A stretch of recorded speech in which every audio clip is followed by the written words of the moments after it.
In the chronicles of the Third Age of Middle-earth, the name of Mordor resounds as a symbol of absolute evil.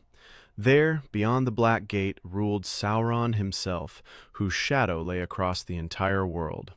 Yet few remember that far to the north there once existed another realm of darkness, Angmar, which held whole lands in terror and for centuries ground down the strength of its enemies.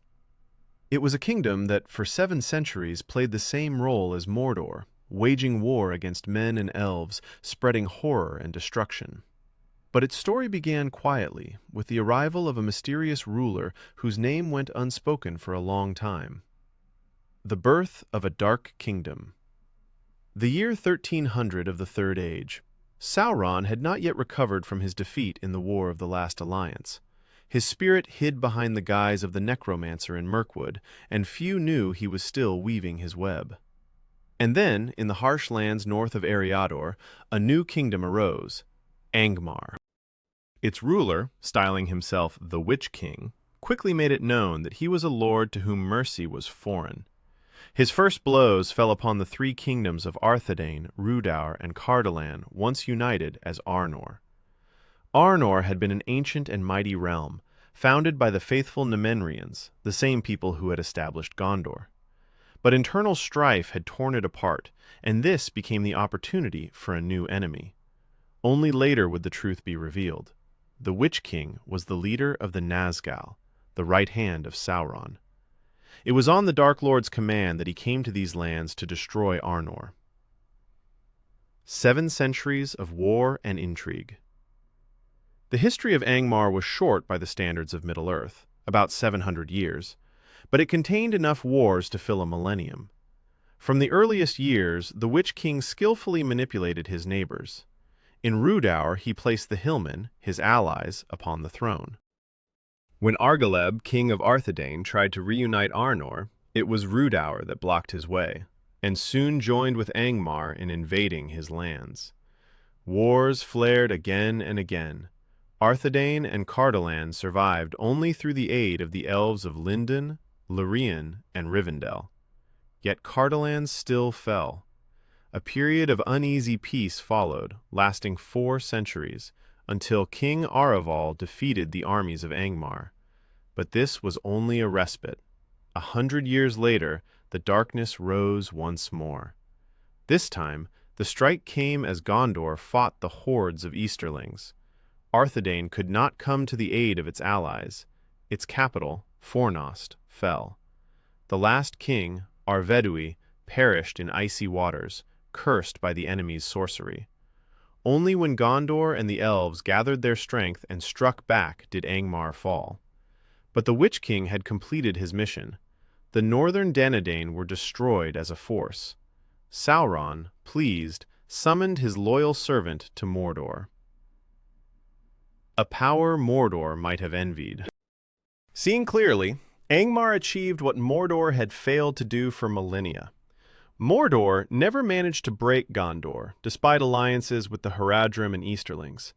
Angmar almost single-handedly annihilated Arnor, despite facing multiple elven realms at once. This was a victory won not by sheer numbers, but by the ability to bend foes to its will and exploit their weaknesses. After the fall. When Angmar fell, its lands were cleansed of orcs and trolls by the Northmen of the Otheod, a people who would later become the Rohirrim. But Angmar's legacy lived on for a long time in the memory of men. The remnants of the Danadyne became the Rangers of the North. They patrolled the empty lands of Eriador, ensuring evil could not rise again. Their chieftains were direct descendants of Elendil, the ancient king, founder of Arnor and Gondor.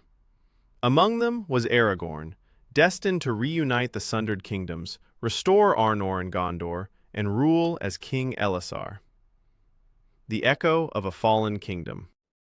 It is said Angmar fell when the combined forces of Gondor, the elves, and allied peoples swept into its lands, crushing all before them. The towers where the cold of sorcery had gathered for centuries collapsed under battering rams. Orcs and trolls, who only the day before had served the Witch King faithfully, fled, tearing each other apart in panic. But this was only the visible side of victory. Those who survived that campaign claimed, "The darkness did not die. It went underground, into the depths of the mountains, into the ruins of old strongholds, into the memories of those who had seen Angmar's power with their own eyes." The Othod, having come north, cleared the roads, slaughtered orc camps, and burned dark shrines, yet lights were still seen at night. Travelers spoke of torches moving along the slopes of the Ettenmoors, though no watchman could catch those who carried them. Cursed places. The Northmen avoided the lands west of the Misty Mountains, where Angmar's outposts had once stood. They would say, "There the earth remembers the steps of the Nazgûl." Livestock shied away, birds refused to land on charred walls, and the water in wells stayed black even after rains. Once, a band of Othiod, pursuing orcs, reached the ruins of Carn Dam, once the heart of Angmar. They never returned. Later, when warriors dared search for their bodies, they found only weapons twisted as if by great heat and helmets dented from within, as though the soldiers themselves had tried to rip them off in madness.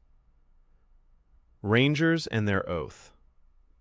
The Denadine, now the Rangers of the North, knew that the remnants of Angmar's power were still dangerous. Their oath was simple: never let the evil rise again. At night they moved without fire. By day they hid in the woods, slowly combing abandoned trails. Each new chieftain of the Rangers received a map marked with the sites where Angmar's fortresses once stood, where the bones of the Witch King's warriors still lay in caves, and where, according to rumor, books and relics of his sorcery could still be found. Few dared touch such finds.